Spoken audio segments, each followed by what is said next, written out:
ଦୁଃଖରେ ବି ସେ ହସିଥାଏ ଯିଏ ମନରେ ମଣିଷକୁ ନୁହେଁ ଭଗବାନଙ୍କୁ ବସେଇଥାଏ। ବନ୍ଧୁ, ଅରଜି ପାରିଲେ ଗରଜି ଖାଇ, କର୍ମ କଲେ ଶାନ୍ତିରେ ରହି ହୁଏ।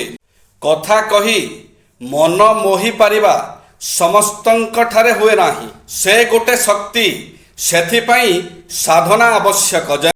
ମନୋବଳ ଦୃଢ଼ ଥିଲେ ବିଫଳତା କେବେ ବି ମଣିଷକୁ ସ୍ପର୍ଶ କରିପାରିବ ନାହିଁ। ଭାଗ୍ୟକୁ ଦୋଷ ନ ଦେଇ କର୍ମକୁ ସୁଧାରିବାକୁ ଚେଷ୍ଟା କରନ୍ତୁ, ଦେଖିବେ ଭାଗ୍ୟ ବି ଆପେ ଆପେ ବଦଳିଯିବ।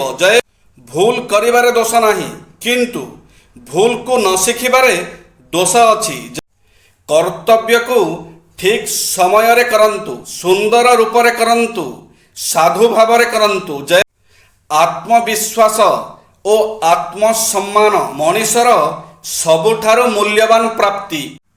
ଗୋଟିଏ ଅସାଧୁ ସମାଜରେ ପ୍ରକୃତ ସାଧୁ ନିନ୍ଦିତ ହୋଇଥାଏ।